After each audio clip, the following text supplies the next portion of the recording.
Hey, we all face difficulties in life. Those seasons where our hopes, dreams, relationships, and careers feel crushed beneath the weight of sorrow and pain. These are seasons of crushings.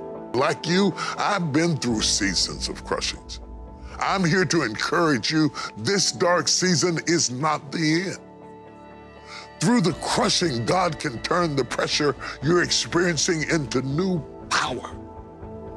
Like a skilled winemaker, our Heavenly Father knows that crushing is essential to the process of creating rich wine. And so it is with you. If you'll only let Him, God, the master winemaker, can use these crushing moments in your life to create something new for His glory and your destiny. From the vineyard to the table, the fruit of the vine undergoes a miraculous process as it is transformed into wine, just as it is in our lives. The master winemaker desires to transform us into something beautiful, potent, and treasured. It is a misnomer to think that if you walk with God and serve God and do His will and work, that you won't have any trouble. The reality is they that live godly shall suffer persecution. And you don't get to pick when or how or what the suffering is, but it still happens. I'm building my church. My church is exploding. It's some 20 years ago. Everything is amazing. I'm reaching around the world for Jesus. Souls are being saved. And then the bottom dropped out. It started dropping when my mother-in-law died. And it kept dropping when my mother developed Alzheimer's and she died. And there I was preaching and ministering and helping and even healing. The gifts of healing operating in my life, couldn't help my own mother. And she died. And just when I thought I couldn't take any more, my 13-year-old daughter walks in the room and tells my wife and I that she's pregnant. My wife collapsed on the floor. And all the air goes out the room. And suddenly I begin to understand that there are times that crush the human soul, that try your emotions, that are not judgment or penalty or God being angry or God hating you, but God developing you. That you don't get everything just because you go to a class or hear a sermon. You have to live these sermons out in your life, both the hearer and the speaker. What gives you the integrity of the message is the things you suffer behind the scenes to have the conviction to be able to declare them. To know that God has been proven in you. To know that God has been proven in you. I found myself asking questions that I'd never asked myself. Where is God? Why aren't you moving like you moved in the Bible? Move for me like you moved for Moses and Joshua and Jacob and Israel. Move for me. And I had to seek Him. And that's a good thing. I had to search for Him.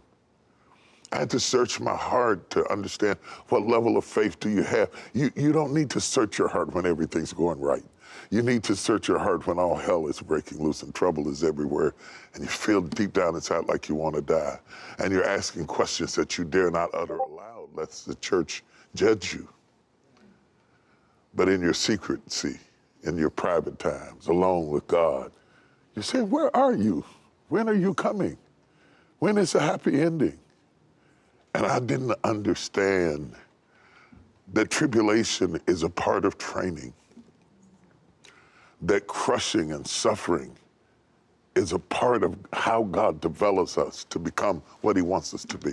I didn't understand how to recognize Him in trouble, but I kept preaching, and I kept serving, and I kept going on. And I didn't realize that I was earning my stripes by my battles. You don't get stripes as a soldier if you don't get in a fight. They don't give them to you for longevity or how many years or seniority. They give you the stripes because of the battles you've endured and the things you've been through and the crushing you've gone through. And you find yourself in an emotional quicksand and you wonder if you can get out. Will this be the big one that takes me out? Will this be the big one that brings me down to my knees? Will I be able to stand it emotionally, mentally, spiritually? Do I really have what it takes? Or have I been selling wolf tickets, we would say, wolfing, talking at the big gate, saying all this wonderful stuff, and then when it comes down to trial, does it really work in your own life? Not understanding that God is with you in the pain and in the suffering and in the trauma, in the childhood trauma. When the medical report comes back bad and the business comes back bad and you lose a loved one or you go through a painful moment in your life, that does not mean that God has abandoned you.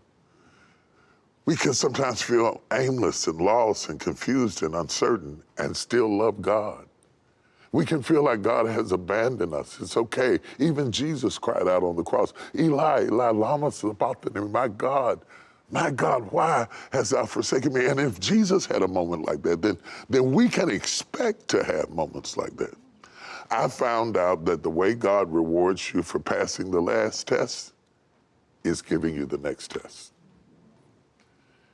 That's promotion, graduation. You killed the lion, let me see what you do with the bear. You killed the bear, let me introduce you to Goliath.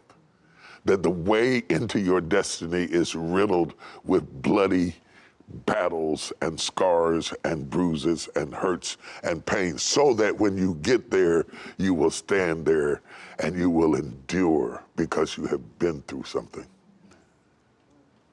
It was painful. It was tough.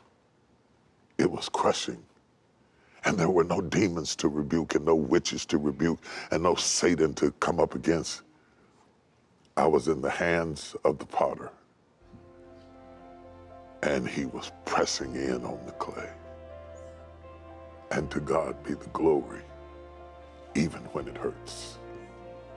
To God be the glory with tears in my eyes. To God be the glory with my heart filled with pain. To God be the glory even when I need him to help me with my unbelief while I hold on to my belief. To God be the glory for the things